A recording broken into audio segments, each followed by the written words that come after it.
நிவாரணம். சிறுவயதில் வலியாம் இப்படியும் ஒரு வலி.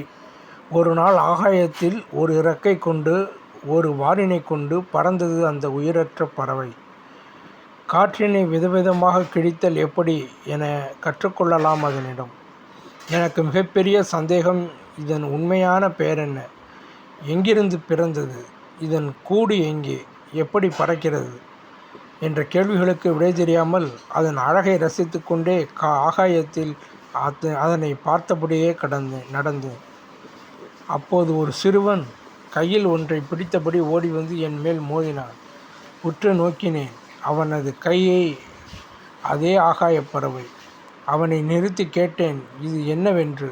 பிறகுதான் முன்னெழுப்பிய அனைத்து வினாக்களுக்கும் விடைகள் பிறந்தன. பிறகு நான் கேட்டேன், நீங்கள் வைத்திருக்கும் பட்டம் உயரே பறக்காதா என்ன? அதற்கு அவன், இது ஒழுங்காக செய்யப்படா பட்டம். இது நூலுடன் சரியான அளவில் இணைக்கப்படவில்லை. எனவே இது பறக்காது. இதை எடுத்துக்கொண்டு ஓடினால் குறைந்த நூலில் பட்டமும் பறக்கும், நாமும் ஓடலாம். இதற்கு பெயர் ஓடுகாலி பட்டம் என்றான்.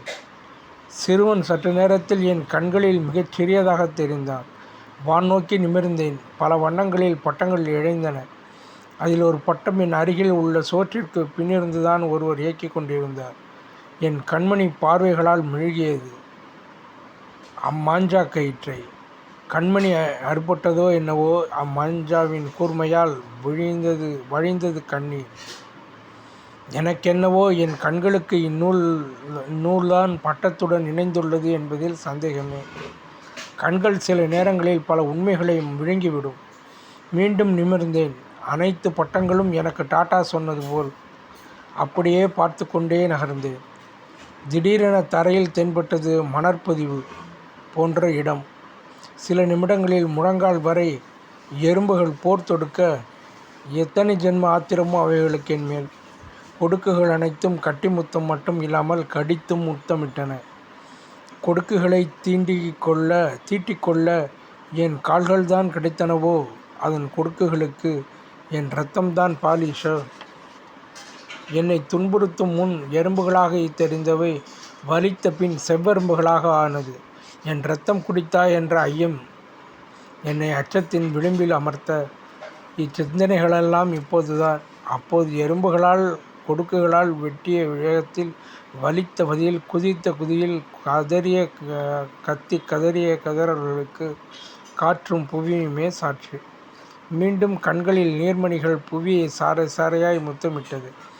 ஆகாயத்தில் ஆனந்தமாய் பறந்த பட்டத்தை பார்த்ததால் இவ்வுயிர்களுக்கு இழைத்து தீங்கினால் என் உடல் வலியின் கோபத்தில் அனலென கொதிக்க, உடலின் சுறுசுறுப்பில் கண்களின் வழியே வெளிவர இயலா இரத்தம் கண்ணீராக.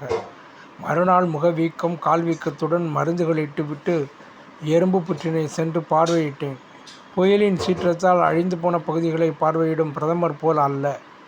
தைரியம் சற்று குறைந்தும் பயம் சற்று தூக்கலாகவும் வலியே நினைவாகவும். எனக்கு மிக வருத்தம். நமக்கு கொடுக்குகள் இல்லையென. இருந்திருந்தால் நானே கட்டி கொடுத்திருப்பேன் அதன் புற்றை. பாவம், அவ்விடத்தில் என் வீட்டை வைத்து பார்த்தேன். நிலத்தினை துளையிட்டு வளைந்து போன அக்கூரிய வாள்கள் என் இரத்தம் வேறு மெருகேற்று உள்ளது. சிதைந்து போன புற்றுகளுக்காக எறும்புகளுக்காக நான் அளித்த நிவாரணமெல்லாம் தினமும் ஒரு பிடி அரிசியே.